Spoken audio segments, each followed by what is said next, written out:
হাসন রাজার মন ময়না রে কান্দে হাসন রাজার মন ময়নায় রে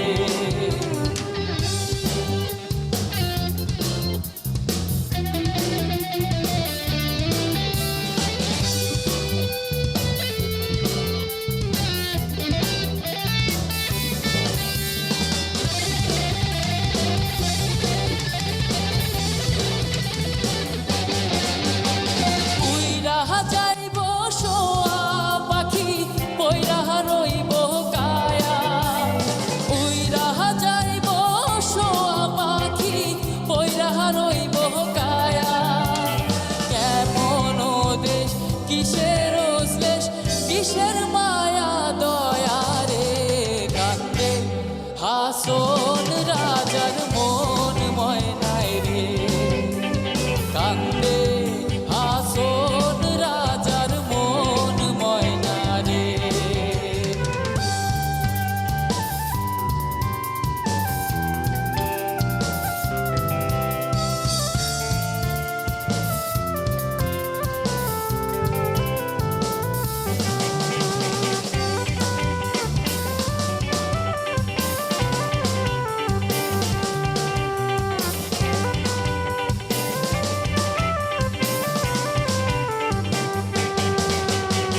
হাসন রাজা ডাকবো যখন ময়নায় রে আয় হাসন রাজা ডাকবো যখন ময়নায় রে আয় এমন নিষ্ঠুর ময়না আর কি ফিরা চায় রে কান্দে হাসন রাজার মন ময়নায় রে কান্দে হাসন রাজার মন ময়না রে মাটির পিঞ্জিরার মাঝে বন্দি হইয়া রে কান্দে হাসন রাজার মন ময়না রে কান্দে হাসন রাজার মন ময়নায় রে কান্দে হাসন রাজার মন ময়না রে কান্দে হাসন রাজার মন ময়নায় রে কান্দে ডিয়ার জাজেস, কেমন লাগলো এই গ্রুপের ফিউশন? ফার্স্টে এবি।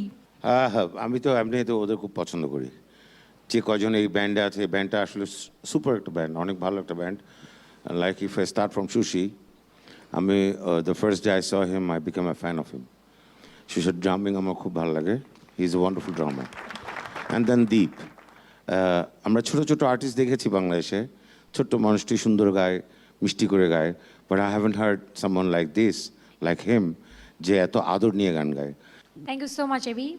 পিলু ভাই, সুশীর কাছে আমার মনে হয়েছে তুমি আগের রক প্যাটার্নে যে ক্লিন সাউন্ডটা তোমার কাছে আমি পেয়েছিলাম আজকে আমার কাছে অতটা ক্লিন সাউন্ড আমি তোমার কাছে পাইনি। তুমি যখন মাঝে কাজ করছিলে হাই হ্যাড সিম্পলে তোমার একটু জড়তা মনে হচ্ছিল ওই কমফর্টনেসটা তোমার কাছে অতটা ছিল না আজকে। হ্যাঁ, ধন্যবাদ। থ্যাংক ইউ সো মাচ পিলু ভাই। নাও বাপ্পা দা। আমার কাছে কম্পোজিশনটা অ্যাভারেজ মনে হয়েছে, মানে এক্সট্রা অর্ডিনারি কিছু মনে হয় নাই। বাট ওভারঅল বাচ্চু ভাই যেটা বললেন, তোমার প্রত্যেকে মিউজিশিয়ান হিসেবে প্রত্যেকের জায়গায় অনেক অনেক ভালো, কিন্তু ওভারঅল কম্পোজিশনটা আমার কাছে মনে হয়েছে এটা ইউজুয়ালি আমরা যা শুনি তাই। জমজমাট কিছু ফোক ফিউশন